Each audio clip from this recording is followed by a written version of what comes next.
Well, I'm sure you've heard about the latest piece of government and total incompetence, and this time it's about army recruitment, or naval recruitment, or RF recruitment, so on and so forth, which has been gathering a pace for some time in its naivety, stupidity, and immorality, and all the other things. The army's at an all-time low in numbers, probably an all-time low in morale, because we've had too much political correct nonsense being pumped into the system.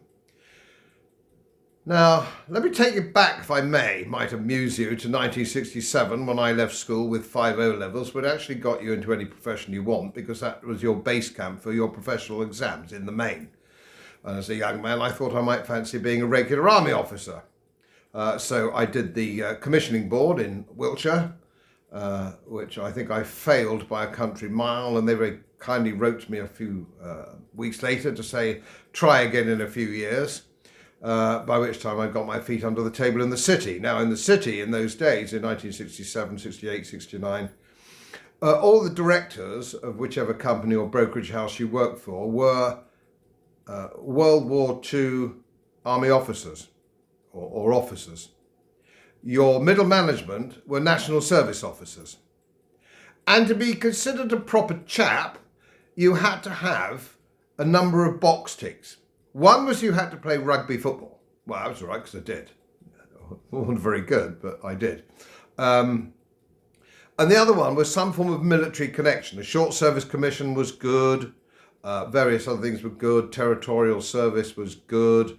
So I joined as a trooper the County of London Yeomanry, which was a very good regiment, and it was part of 4th Armoured Division, Light Armoured Reconnaissance. So it's a fairly frontline kind of thing.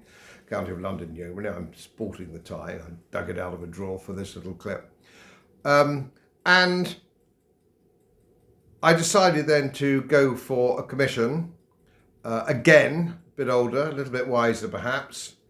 And I slunk under the radar to get myself into Sandhurst. And it wasn't more than 2 weeks at Sandhurst. And they bunged me out.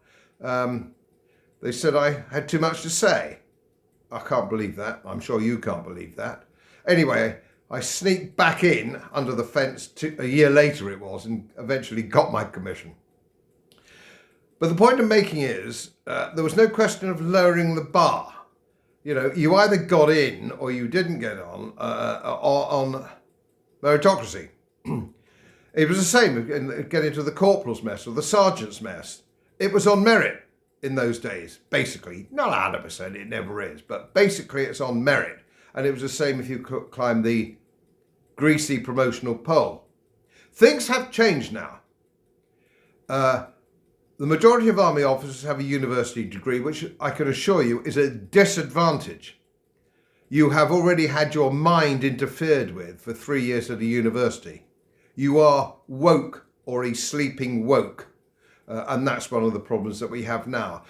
In order to get beyond half colonel, I've said this many times before, you have to be politically correct. You have to go for all this diversity bollocks. Otherwise, you won't get any higher. I can tell you this as fact. And of course, they then recruit in their own image. And we have got to the stage now where our army and our recruitment figures are a disaster. Everything's a disaster in our military.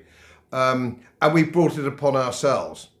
And we still have politicians that are saying a war with Russia would be a good idea. We wouldn't last 2 minutes with some of the senior officers that we have at the moment. Muppets, one and all. Hopeless. And even the old and bold now are writing in, old geezers like myself, saying, what the bloody hell's gone? What have you done to the army? What have you done to the navy? It's a disaster. And you simply can't have these kind of people at the top in uniform and the Grant Shapps of this world as defence secretaries who know nothing about the army, don't understand it. Think joining the army is like joining a bank or joining Tesco or working at the town hall. It bloody well isn't, all right? Soldiering is not for the faint-hearted, and if you want to get promoted, you've got to be good. Nobody gives a damn what colour your skin is. Get up that ladder, no problem at all, if it's on merit. That's the only way to run an army, and it's the way the Russians and the Chinese run theirs. So think on. As most of you know, my work is very heavily independently research based. and I get my information from all over the world. It would help if you press the subscribe button and the little bell next to it, because the more subscribers I have, the more likely it is that international independent research institutes will share their material with me. It's most helpful, and then of course I automatically share it with you. So surprise, won't cost you anything. Thank you very much.